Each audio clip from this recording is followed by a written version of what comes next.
That is awesome. Well, we're glad you made some time to be here for us. So we're about at noon and we've got a great event. So I'm going to do a couple announcements and then we'll get started if that's okay with you, Trevor.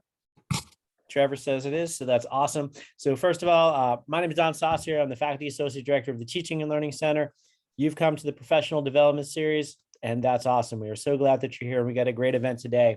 A couple events to kind of put on your radar moving forward. Next week, on Wednesday, April 20th, we have an event called What Does Our Teaching Sustain? Surfacing the Underlying Cultural Frameworks of Classroom Instruction. And this is given by Tress Hobson. Tess is amazing. Really excited about that event. A week from tomorrow, so Thursday, April 21st, in the K-State Unit Flint Hills room starting at 3:30 and also available by live stream as well. Jason Bergtold, who is this year's Kaufman Chair, will be giving his Provost Lecture Series talk on his Kaufman Year event. And the title of that is Building on What We Have Learned, Enhancing Teaching and Learning Using Hybrid and Online Teaching Approaches and Methods After the Pandemic. And this was put out in today's K-State Today, if you saw that there too. So we're really excited about that.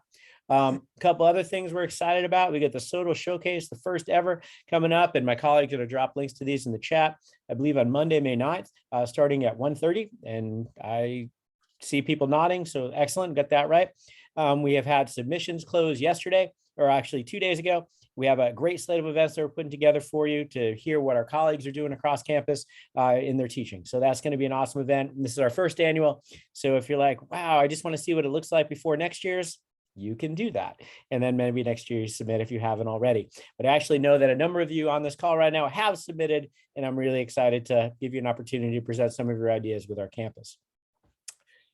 Being part of our professional development series also brings the opportunity to either earn a certificate or to apply for fellow status in the Teaching and Learning Center. So my colleagues have dropped that information in the chat for you to check out. If you have any questions, please let us know. Any questions on any of those things? All right, well, if you think of some later, please let me know. So without further ado, today's presenter is Trevor Bell from the Department of Psychological Sciences. You know, no hate on anyone else, but best department on campus. And what we've got going on here is tips and tricks for incorporating DEIB initiatives in your classroom. So please take it away, Trevor. Awesome. So let me get my slides shared for you guys. I always hate this part. You know, it's always the most awkward part when you're like getting your slides together. I always do it with my classes. So, all right, can you guys see those slides okay? And can you guys hear me okay? All right, perfect. So I'm just gonna pop the chat up here in just a second so that I can have that open as I'm speaking to you guys. Thanks, Don, for the introduction. So for anyone who may not recognize me, I'm actually a graduate student. I try and attend these talks whenever I can. I usually have a brown bag scheduled right at the same time. For my department that I have to do for my GRA. So usually I tune in kind of here and there, or I watch the videos after the fact. So I'm glad to actually meet a lot of you guys who have spoken actually on the call, I guess meet virtually, should I say. So I'm going to be talking to you guys today, like Don said, about some tips and tricks for incorporating DEIB. For anyone who isn't familiar with DEIB, I'm just going to take a second to kind of point that acronym out. Whenever I mention that, I'm talking about diversity, equity, inclusion, and belonging. And so this is a very broad thing, but I'm hoping to give you guys a lot of good starting points for incorporating this into your classroom. But usually when I do this talk, I always like to start off with kind of a thought-provoking question or a couple of them just to get a feel for my audience, to see what you guys are hoping to get out of this talk. So we're just going to have a very quick chat. So what I'm going to do is I'm going to give you guys a question, and this is my favorite technique. Don taught me this, the waterfall technique. You guys can type it into the chat and submit it as soon as you've got an answer. And if you are willing to participate, I would absolutely love that. I love talking on Zoom as much as I can. So the first question I'm going to ask you guys is, what are you specifically hoping to get out of this talk? And again, you don't have to wait on me. You can just type it into the chat and hit submit.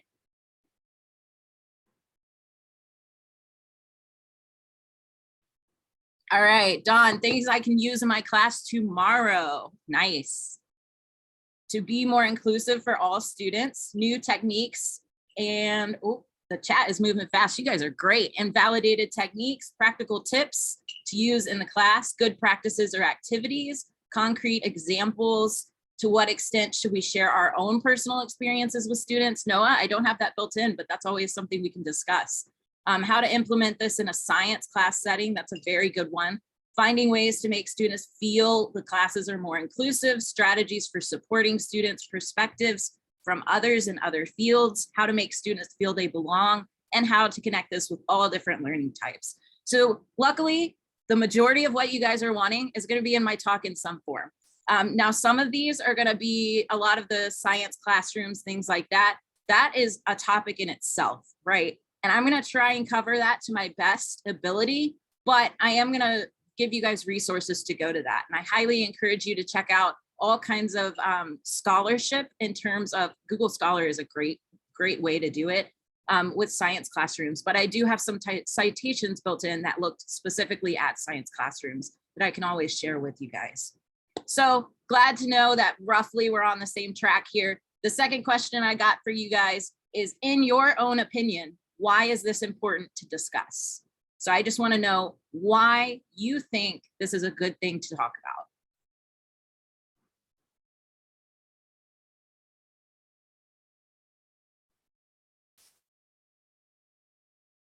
Building communities, I love that.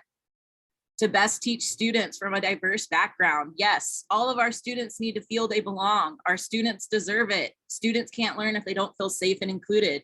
I don't know everything and it builds rapport, nice. And to create a better learning environment for all students. Yes, you guys are putting in some really good ones because people don't tend to think about the broad range of experiences outside of their own and how that can impact spaces like learning. Yes, yes, you guys are hitting on the critical points. I love giving talks like these because this is just one of my favorite things to talk about, is how to engage those students in class that don't look or share your own identity. So we'll go into, oh, Tiffany, last one. People shy away from these issues out of fear, but that's actually a terrible answer to injustice. Yes, yes. And that's what we're going to talk about today, is kind of unpacking that fear and really working through that with some of the tips and tricks I'm going to cover. So we'll go ahead and head into, I've got one other thought-provoking exercise a little bit later on, but the first step to all of these talks that I like to give is just what we normally do here, or what we should do, is the Indigenous land grant acknowledgement. I just want to point out that we, as an institution here, are built on land that serves as the foundation for others, and that is and still is stolen land, or was and still is stolen land. So the recognition that K-State's institution begins and continues through an Indigenous context is especially important. And I'm going to go ahead and point this out. This is not necessarily what I cover later on, but this right here, this land grant acknowledgement, I highly encourage you to include this on the first day in your classroom because this is going to set the tone, right?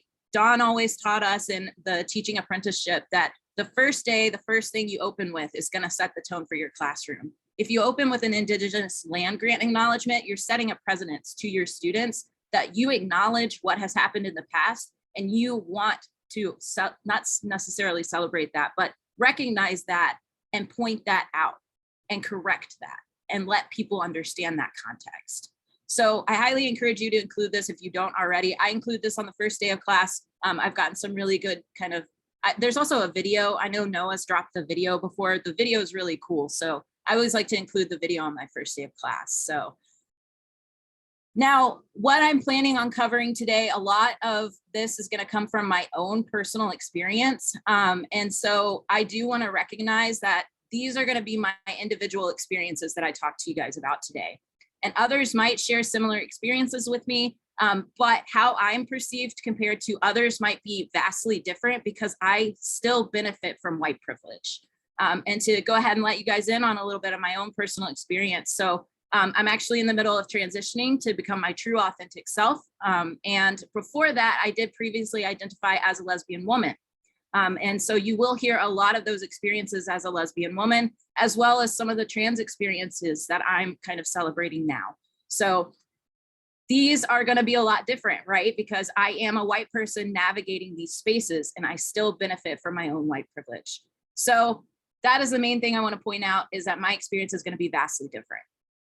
I always like to point this out because myself and others who identify with me or similar to me, we don't necessarily owe anyone this talk, right? I'm giving this because I like to educate people, but others may not be as open and honest as I'm going to be in the talk today. And we need to respect that. If we have a student in the classroom who might not want to disclose this, that is okay, because that is their choice and their privilege for that. So I do want to point that out just to get that out of the way. Now, in terms of what I'm planning on covering today, I'm planning on, well, if my mouse will move, I'm planning on covering a couple things like rethinking your syllabus and your assignments, adjusting your classroom assignments and expectations, introducing historical controversies and figures to your topic specifically. So hopefully this will get at the science classroom a couple of you guys kind of mentioned. And lastly, just being the advocate that your students really need in the classroom. And the point of this talk isn't to give you guys a comprehensive list. The work is not going to be done after this talk. This talk is to get you thinking about these different things, to get you interested in going out and doing your own research for your specific field. So this is not an end all be all talk.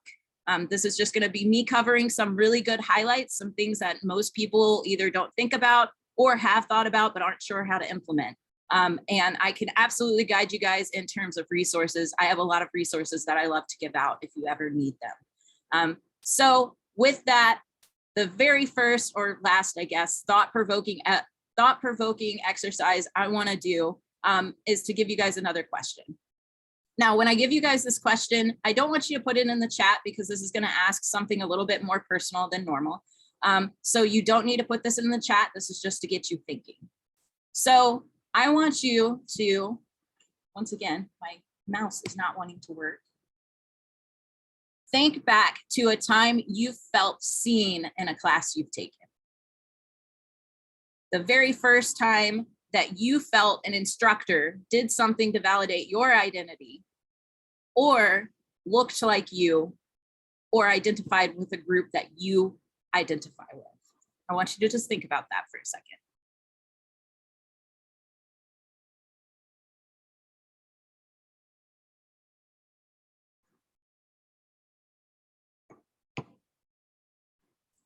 Now, again, I'm not gonna ask you guys this. This can be personal. Some of us may not have experienced this yet. And some of us may be the person setting those steps to become the person that people can say, I felt seen in that classroom. So I wanna recognize that. But I'm gonna give you guys kind of my personal answer to this. So I grew up in the South. I grew up in Tennessee. It was a very rural, very conservative kind of state. And it was not a very good place to be anything identifying outside of the straight, heterosexual, white privilege, really. And so growing up, I never really saw myself in the classroom. I saw myself as a white person because that's pretty much all that teaches out in the South. But it wasn't really until college that I felt seen in terms of my LGBT identity. One of my favorite professors back in college was a sociology professor. And she started the class by recognizing the fact that she was bisexual. And that was the first time I realized, oh my goodness, there's somebody in higher education that identifies like me. So like, I can go do that. I can go be that. I can go teach. And so that was what really prompted me to start being more open at my own institution and start engaging in my goals to be that.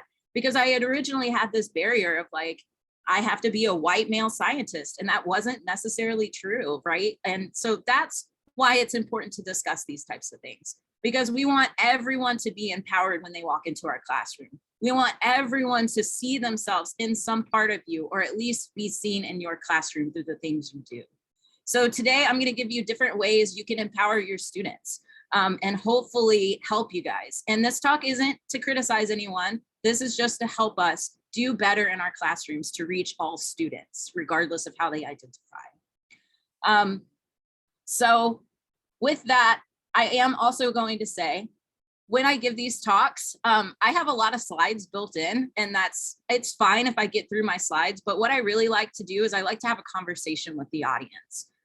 So if I cover something and you guys have great experience with using that technique, or even a slightly altered way of doing it, throw it in the chat. You've already seen, I love speaking things that come into the chat. I have the chat window up. I can see this actively.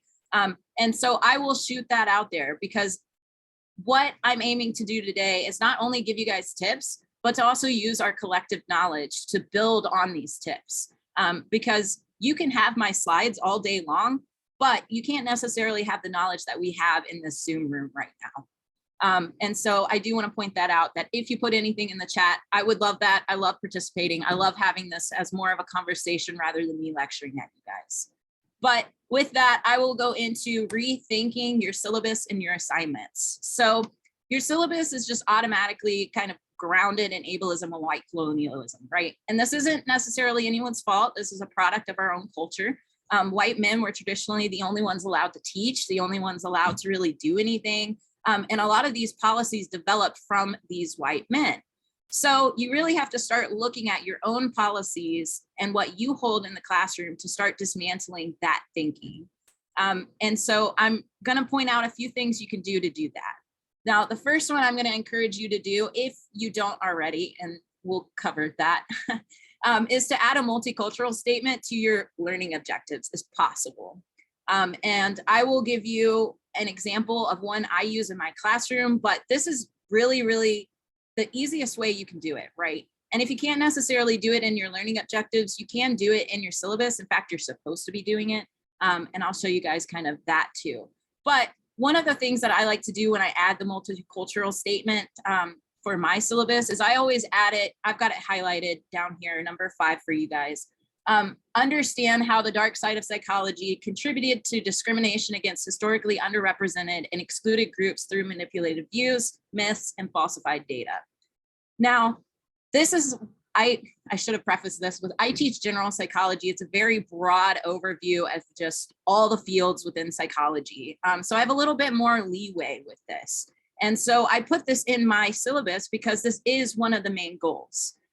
This is one of the things that when we go over anything with statistics, we talk about how statistics are used against these groups. We talk about discrimination. We talk about the policies that psychology contributed to that then went on and became laws, became things that really were turned to be used against these groups. And so if possible, include this in your syllabus as one of your learning objectives. Be sure to cover that, right? And you can start this off really easily. You can start it kind of how I did it. You can start it like, in this course, you will discover how historically underrepresented and excluded groups ... Fill it in with kind of what you think you will cover in your course, or you can cover in your course. And if you can't add this in your course objectives, because maybe you are teaching some sort of math class, some sort of science heavy class, biology, for example, although biology is a good way to do some of the other tips I'm going to give you. You can and you should be adding this to your syllabus. I know sometimes people don't pay attention to what's required in the syllabus, but Don, you were on this committee, and a couple other people who come to these talks and have given these talks were on the committee that actually created the statement on mutual respect and inclusion. You should be including this in your syllabus. This is a requirement. But I've put the link in there, and I can always share my slides. I'll give it to the TLC to put on the website after the talk today. But you should be including this in your syllabus. So if you didn't know that this is a requirement, you do now, and this is one of the ways you can do it. They already have a statement up there that's really good, so it's awesome. So be sure to include those in your learning objectives in your syllabus if possible. The next way I'm going to encourage you to kind of think about, I always get a little bit of pushback when I talk about this one, but avoid attendance policies if you can, or even reliance on no makeup rules. I know everyone really wants to kind of be the one who's not necessarily a hard ass, but kind of keep the students who aren't doing things from taking advantage of these things. But I'm going to encourage you to think away from that, because by doing that, by relying on these, you're really hurting students who need these. And yes, the university does have policies on this, specifically in terms of students who kind of come forward. We've had a lot of great talks on different resources to give students who need these. But university policy assumes, oh yeah, in the comments, Catherine, yeah, these suck if you're disabled, having health troubles, etc. Yes, they really do suck. And you're hitting on a key point on what these things assume. These things assume everyone has equal access to doctors for notes. And yes, students have equal access to Levine, but that assumes you can take time off of work. So a lot of students are working. A lot of students are doing things that they need to do. And by having these attendance policies, these no makeup rules, you're automatically biasing those students. Your syllabus is biased towards the students who can go get those doctor's notes. So I really encourage you to kind of think about that. Also, it assumes, and this is my least favorite, it assumes people should disclose their medical and mental history all the time. And I don't like that. I don't know about you guys, but I personally don't like to disclose some of my medical history. And the fact that we are making people do that is still, it's mind-blowing. But by avoiding these attendance policies, by avoiding these no makeup rules, what you're doing is you're allowing students who may not have access to doctors, who may not want to disclose their mental illness, their physical illness, their disabilities, you're now putting them a step above. And I see Andy in the chat. I struggle so much in how to deal with attendance in courses that is focused on active learning in class. Yes, and that's always like an issue, right? And oh man, I love talking about these things. We could have like a whole discussion on different like challenges you face with integrating some of these. In fact, we have a teaching conference coming up in Chicago, and Taylor's on this call. Taylor helps me out with a lot of this stuff. We're actually going to be discussing that. And that came up in a practice run that we did with this discussion of like, how do you do this, right? If you have to have active learning, yeah. And I will say, you're going to have students who don't want to do active learning, right? Like some students are just not going to want to come to class. Some students are just not going to want to do those things. And what you want to do is you want to build your syllabus to the students who do want to, but can't. And so that's what I'm going to encourage. So I don't necessarily have a totally great answer on that, but Andy, you pick up on a really good issue that a lot of these considerations we need to think through. Yeah, hands-on, it's hard to make it up, right? And that's totally fine. You could always think of different ways to allow students to make that up, whether it's making it up on their own time outside of class. I don't know exactly what you teach. Some people resist these notions with arguments about rigor that are also problematic. Yeah, so there are issues with these things. And oh, the chat is going, let's go. It also negates cultural differences about time perceptions, and it should be discussed in class. Yeah, and the time perceptions is a really good thing too. Mainly because I always, the time perceptions with deadlines, right? Like some cultures don't necessarily have those strict deadlines that our American culture produces. And it is a good thing to be on the lookout for that. So thank you. Brandon, I see that. Catherine, I often run into trouble trying to help students who need to study a certain way or who can't take notes or pay attention the same way as others. Many instructors don't put their slideshows, notes, etc. online. So if you don't memorize something right away, then you're in trouble. Yeah, Catherine, that also came up in this discussion that we were having, the same one. And I always err on the side of giving students these things, but Dawn actually mentioned a really good caveat to that. And that's some classes cover really sensitive topics where you don't necessarily want to do that. I do think there's ways you can kind of hide student faces in recordings. That might help a little bit with that, but I still haven't gotten around that. So sometimes, yeah, it can be hard. I do encourage sharing notes though. Accessible notes is the key there. In some sort of ways, primarily because you do touch on a really good point. Students, especially with like ADHD, they find it very hard to follow along with notes. And so I've run into that, definitely. Not even recordings if the instructor prepares materials for class and it already exists and can be easily shared. Yeah, so like things like PowerPoints. I haven't really heard a flip side to sharing PowerPoints. I don't know if anyone has like a caveat to that, but for the most part, Taylor, do you have something? I think a lot of times the caveat with that is if you share your notes, then they're not going to come to class because they have the notes. So even students who may come to class to have that discussion are just going to opt out of it. That's an argument that I've heard a lot in the past for Yeah. sharing notes and not sharing notes. Yeah. Yeah, and Don just put that in the chat. It reduces attendance. I've actually gotten around this by giving notes after class, which kind of helps a little bit. And then, Barbara, I see you have unmuted. Go ahead. I was going to say the other thing that we struggle with is that these notes and projects end up being put into some kind of suppository where Greeks and others share them, and therefore they have the temptation to cheat because they already have a solution or a key to an exam or even the notes themselves. So there are people in my faculty who prefer not to show any of that. And I think that's a missed opportunity though, because I've never had trouble with students taking that information and then sharing it or using it improperly. Yeah, and I think especially with PowerPoints, it's hard to use those improperly. But tests, things like that, especially now that we've moved online, taking pictures I know is a big thing. I've also served on the Honor Council, so I've seen a lot of inappropriate uses of these resources. Not so much with PowerPoints, but kind of what you mentioned with tests and things like that, which brings up a whole other question, right? There's a lot of really good things we can do in our classroom, but we need to be able to think through all of these caveats, and we need to be able to weigh, what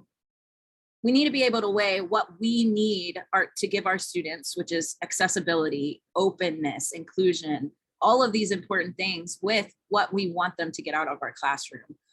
And let's see, for some well-integrated courses, it doesn't show the full discussion that happens around the brief version. Yes, slides don't have all the info. Beth, Beth is mentioning something that could be a way to get away from this is don't put all the information on there, lead the conversation. So then I've seen guided notes. I haven't seen a lot of research on guided notes, but I know a couple of people use guided notes where you don't necessarily give them all of the notes. They still have to fill in pieces of it, which still gets at that. Let's see. I am more likely to post a video in which we use a PowerPoint than share the PowerPoint itself to help them engage more. That's a good way to do it too. It shows the classroom engagement, the discussion kind of surrounding it, if you can. Most universities have stipulations that they own the content you put, so you lose your intellectual property rights to the materials. Whew. Institutional resistances, right? That's a whole nother topic in itself. Devil's advocate, somebody who plans to cheat will do so regardless of if you're making your material more accessible to people with different kinds of bodies in mind. That's kind of how I see things, is like people who want to cheat, people who don't want to go to class. We all have those students. They're not going to, regardless of how nice you make your course, regardless of how amazing you are at teaching, these students just sometimes don't show up. And that was something in Dawn's teaching apprenticeship class. If you guys don't realize, Dawn taught me how to teach. So in these things, like we talk about all these things, and sometimes you have to be okay with that. And it's a very hard thing to be okay with, that some students are just going to cheat no matter what you do to avoid that. And so it is interesting. Provide skeleton notes where some information is missing and the discussion, which is key to learning, is missing from the slides. So Taylor is also kind of suggesting an approach where you do a little half and half. You went far beyond my teachings. Thanks, Don. I appreciate that. I would like teaching. It's fun.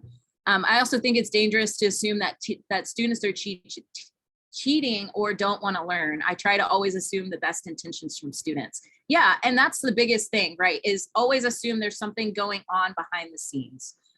If a student doesn't show up to your class, it might be that they didn't have the mental energy to come to class. It might be that they honestly, that was the only class they could skip. They have a busy week, everything with that. Yeah, so assuming the best, and Don, assuming the best of our students will help us be happier and more engaged and fulfilled in our teaching.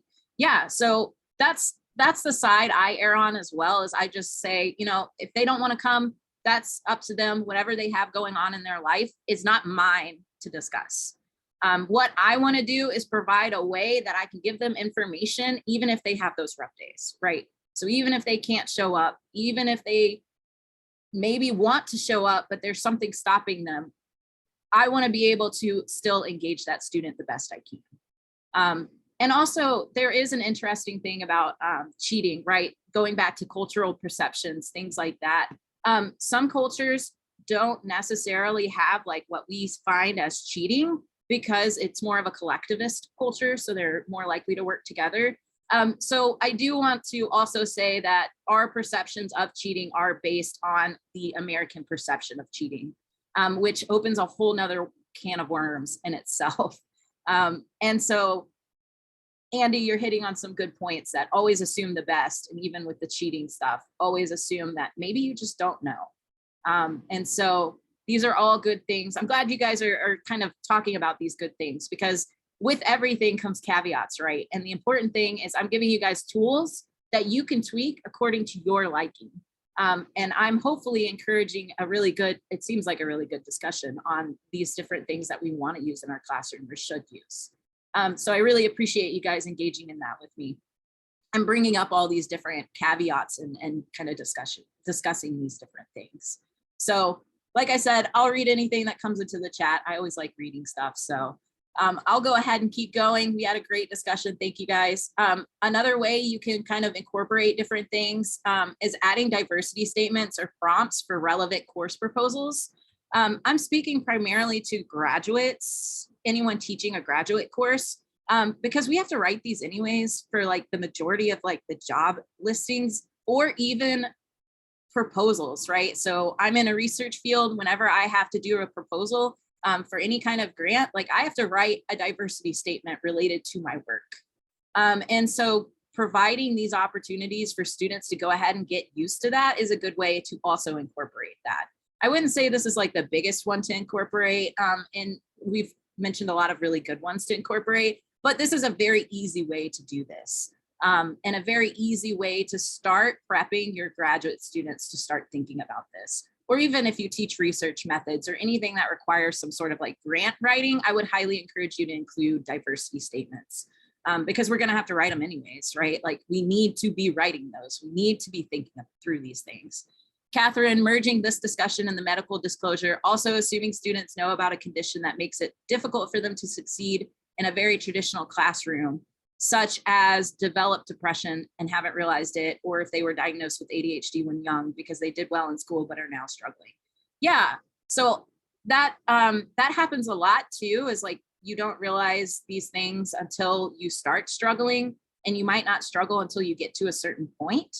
And then you have to start figuring it out, right? And also there's the whole thing of like clinical psychology. You have to meet a criteria in order to be diagnosed with certain things. And it's not saying anything bad about clinical psych, they're great, but it does bring up some interesting points because a lot of these diagnoses too are based in the white perception. So a lot of people outside of that white kind of perception of mental illness might not necessarily get diagnosed. Same with like females versus males. There's often more of a male bias, especially with ADHD, there's a male bias and how they present versus females and how they present with ADHD. And of course, all of this, yeah, it intersects with race, gender, like how women are less likely to be recognized. Yep, you said the same exact thing. And it does. And yeah, people of color and their pains not managed well across doctors. Yeah. And that's why I'm so against like medical disclosures. I understand the necessity, but it just assumes a lot of things that we can't necessarily assume, right? So thank you, Catherine, for bringing up those good side points as well. The next thing I'm going to encourage you to do, and luckily there's a lot of TLC talks on this. You can always go look at this. Dawn's great at kind of doing these things too, but rethink your standardized testing. Please, standardized testing has roots in racism. Again, I understand some courses may not necessarily be able to do this, but there are ways in standardized testing to make it more inclusive. So there are ways you can do either open-ended or you can do personal examples in your standardized, your multiple choice format. And there's a lot of different talks on that, a lot of different research on it. So I highly, highly encourage you to consider other forms of assessments for your student learning. Allow your students the chance to connect their personal experience with your work or what they're doing in class, whether that's through that multiple choice where you give a very broad example that most everyone fits versus, you know, things like open-ended. I prefer open-ended. So I'll give you guys an example, but I do daily quizzes and they're just very quick quizzes. And one of the ways, yes, Dawn, thank you. 5 ways to stop giving, or 5 reasons to stop giving exams in class. Yes, that's the video. I knew there was a video around. I was like, I watched it. So thank you, Dawn. One of the ways I do this is open-ended. Some people don't necessarily like the open-ended because it is hard to grade. You can always do open-ended where you give them quick responses. So this is a way I do this in my Gen Psych class on their daily quizzes. This usually requires a sentence or 2. It takes me 2 seconds to grade these, even with, there were actually 25 students, but as you see, some students didn't show. And so you could do stuff like little questions, right? If you could break any social norm in the world without getting in trouble, which one would it be and why? I actually had really funny responses to that. A lot of people don't like socks, apparently, or shoes. So, you know, they wanted to break that norm. That's fine with me. You understood the assignment. You know what a social norm is now. And would you rather have a mental disorder and be trapped in a certain time period? What's one movie or show you believe portrays an anxiety disorder? These types of things that get them to tap into their own personal experiences and bring those into the classroom. Because that is a very easy way to be able to engage with your students one-on-one about these identities that they have, right? I learned a lot about my students with the one movie or show. I also learned a lot of good movies and shows I need to be watching. And that's awesome. I love that. I love when I get to know my students. I love when they can bring those things into the classroom. And so by using a different form of assessment other than that standardized testing, you are encouraging them to bring their identity to the classroom, to bring their opinions, their experiences, their own self into your classroom, and it will make them feel really good about it. In fact, and I'm going to say this, but also understand there are other confounds that go into it. When I moved away from standardized testing to more of this personal form, my test scores actually went from an 82 to a 95. Students really enjoyed this way of assessments, and it really stuck with them. And they produced some really, really good answers even later on these concepts. So I was really excited about that. So I really encourage you to do that. And let's see, time-wise. The last thing, sometimes people are already doing this and sometimes they're not, but grade anonymously as you can. There are ways to do it on Canvas. There are ways to do it even off Canvas by asking students not to include things. I'm going to encourage this if you don't already do it, because what happens when we grade, when we see names, when we see what student it is whether or not we accept it, we might be engaging in microaggressions. And to give you guys kind of a more definition of these microaggressions, this is intentional or unintentional acts towards comments or actions towards underrepresented and excluded groups. And so to give you guys another example, one common one I get when I'm engaged, I have a very beautiful fiance and I love her. And one common one I've experienced a microaggression in the past that people don't realize they're committing is they always call her my friend. She's not my friend. She's my fiance. We are engaged. We are in a relationship. She's not a friend. She is more than a friend. And so that is, yes, gal pals, Catherine. Yes, gal pals. Yeah, I get that a lot. And that's a microaggression. People think they're being nice, but it's not. It's downgrading my relationship with my fiance. And these microaggressions do show up in your grading, even if you don't realize it. Again, how we are taught without realizing it. And so what happens when you do accidentally or maybe even have a perceived microaggression, your students are going to spend more time considering if you committed that than they are paying attention in your class, because they're now stuck wondering, oh, is this teacher actually on my side? Da, da, da, da, da. And so it can be very frustrating, right? And so I highly encourage you to grade anonymously to allow our students to kind of focus on our class material and their experience rather than trying to figure us out. Partners can also be marital or non-marital relationships. Yeah, exactly. Girlfriend can also be misunderstood or perceived differently. Yes. And so that's all like what happens with those microaggressions, right? And it's always accidental. Like it's never people who intend to offend me. It's always my really good friends who are just introducing us to other people. And so it does happen. Even my best friends have committed this. My grandmother uses girlfriend very differently than my younger brother. Yes. Yeah, some people use it to talk about friends who are girls. And then I personally use it to talk about my partner who is a girl. So the next thing we're going to cover, and this hopefully taps into kind of the sciences. This is a way to get at this. We're going to talk about introducing controversies and historical figures to your topics. And I encourage you to do this even if you're not in a history class. I actually have a professor who does this right now, and we're in a stats class, and I love it. I love learning about the history behind these stats. And often she is pointing out really, really good things of saying like, these are the white men who did it. And now look at the field. And it's great. It's a way that exposes me to history that I didn't know. I was not taught history in the South. I don't know if you guys know Southern history, but it's basically all white people. And that's not true, right? So introduce your historical controversies and figures. Also, I know sometimes people don't really like to mention the bad things people do in our fields, but it teaches a very important lesson. It teaches accountability. It teaches our students, again, we see what we have done and we have started to move past that. We're not great. We're still going through it.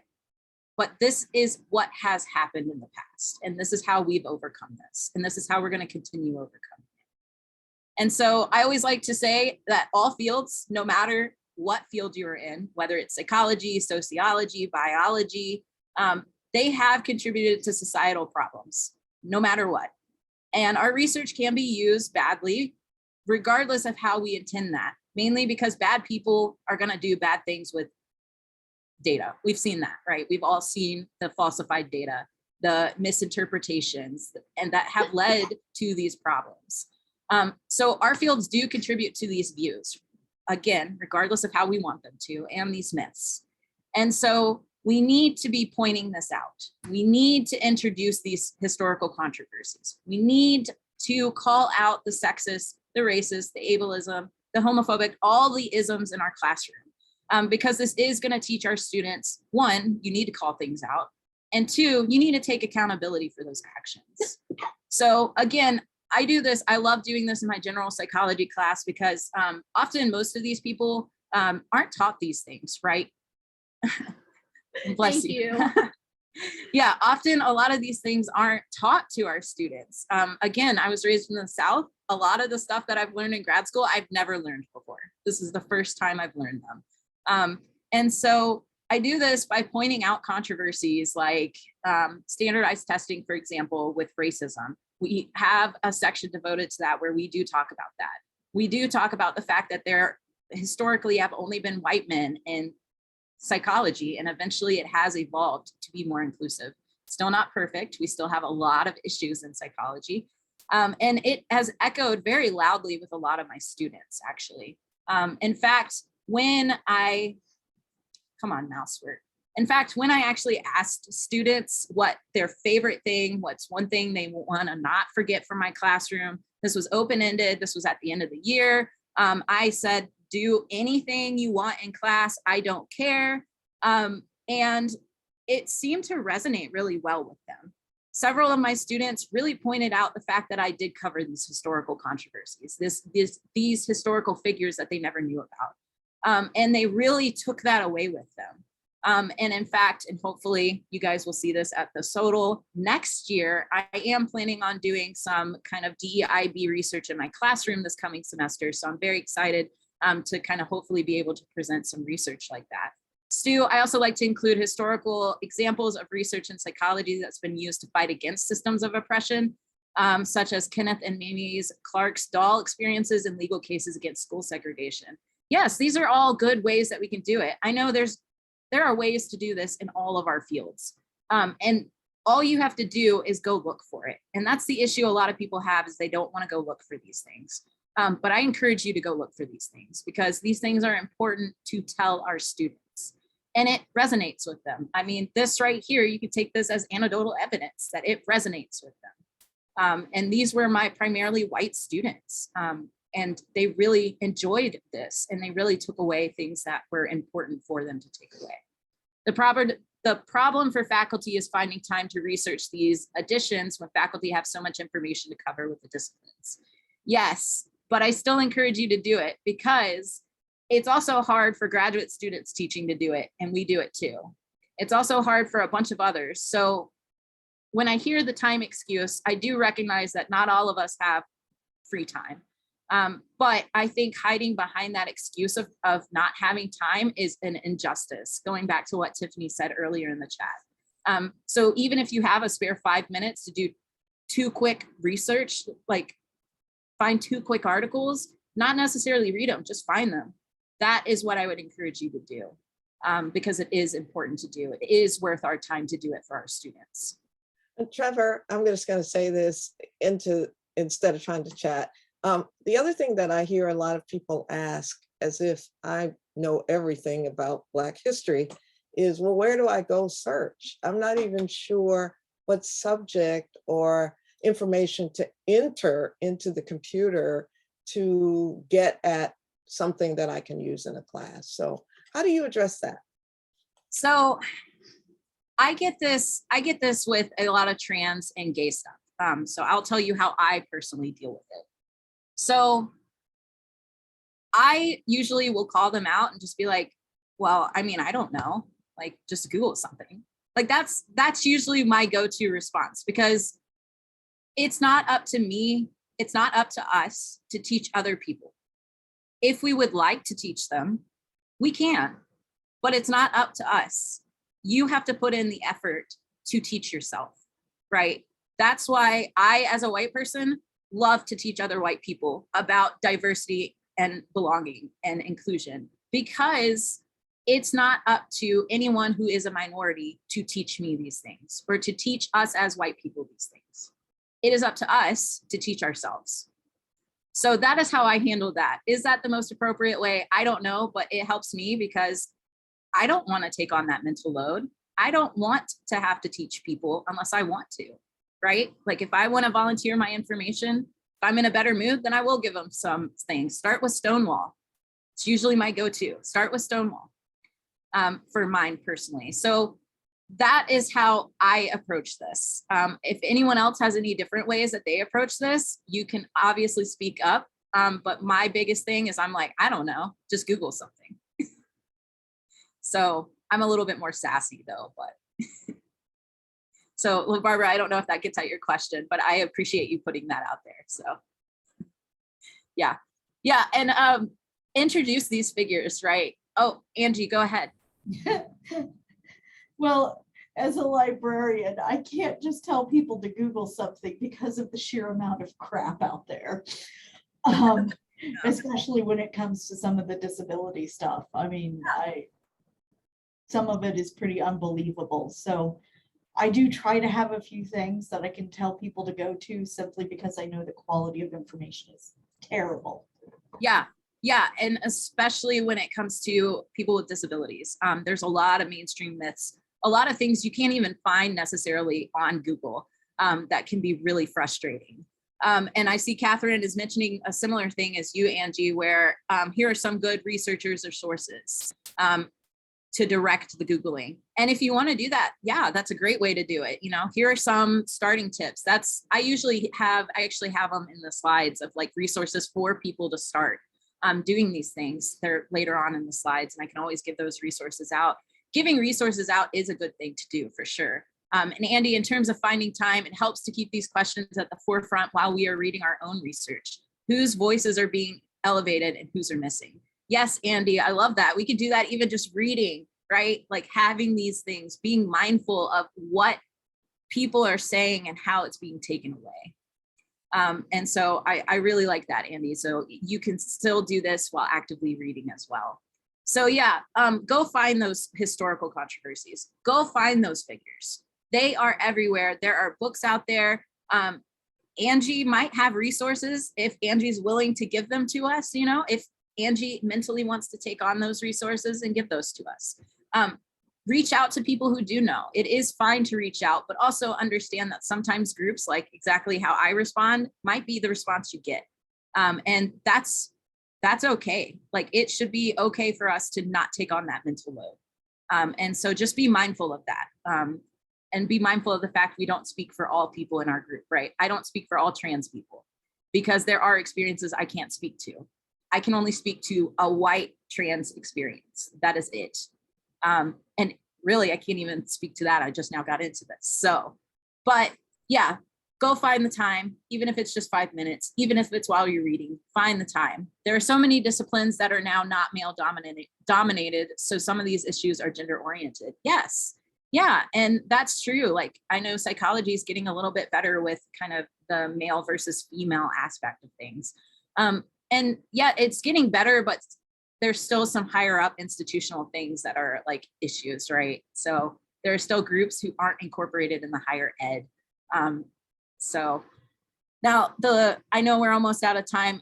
I can always give you guys my slides. I have more stuff to cover on being an advocate after this, but the last thing I want to touch on before I get to kind of my big home takeaways. Yeah, thanks, Beth. I appreciate that. Good luck in your meeting. I don't know if it's going to be an enjoyable one, but I hope it is. So the last thing I'm going to talk about is if you decide to introduce these historical figures and controversies, please do so over the semester. Please don't do it for 1 week, or like LaBarbara was saying, one time for the month of Black History Month. Don't do that.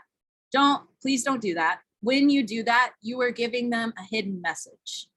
And to show you guys what that hidden message is, I'm going to point out what everyone does during Pride Month, company-wise.